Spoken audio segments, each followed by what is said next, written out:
parole aux associations.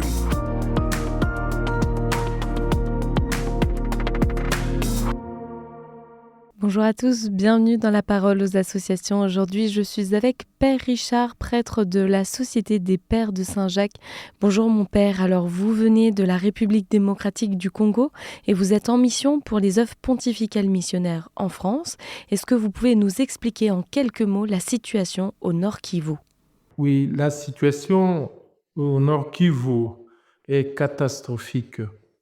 Et cette guerre, pour moi personnellement, n'a pour cause profonde que l'exploitation des ressources minières du sous-sol congolais, tout en exterminant la population autochtone. Et les milices armées qui commettent ces exactions sur leur passage, ils font des graves violations des droits humains, y compris des massacres, des viols, des déplacements forcés des civils. Voilà. Alors comment la population fait-elle face à cette situation ? La population est sans défense, ne fait que fuir ou se soumettre, sinon se faire massacrer. Selon les derniers chiffres des Nations Unies, près de 3000 personnes sont mortes la semaine dernière à Goma et plus d'1 million ont été déplacés. Des milliers de réfugiés se sont réfugiés dans des églises, des écoles et des camps improvisés dans un contexte de pénurie de nourriture, d'eau potable et de fournitures médicales.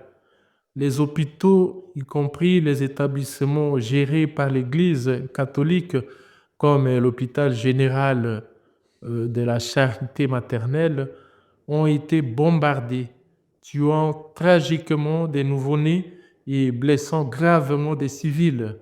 Les agences catholiques font état de conditions désastreuses avec des hôpitaux débordés et une violence sexuelle omniprésente. Alors début février, la conférence des évêques du Congo RDC a proposé au président de la République Félix Tshisekedi un plan de sortie de crise. En quoi consiste-t-il ? Les évêques parlent des pactes pour la paix et pour le bien vivre ensemble au pays des Grands Lacs. C'est une feuille de route des églises catholiques et protestantes qui est proposée pour mettre fin à la violence et promouvoir la cohésion pacifique et la cohésion nationale.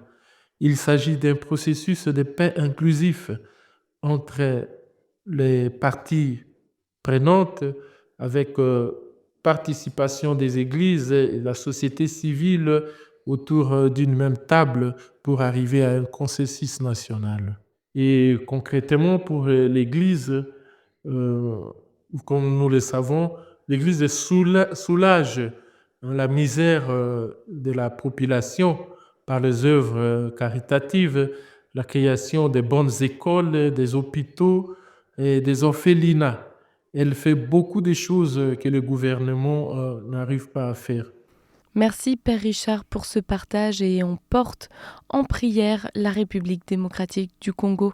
Je rappelle aussi qu'on peut soutenir les œuvres pontificales missionnaires via le site internet opm-france.org. Je vous souhaite une très belle journée, à bientôt.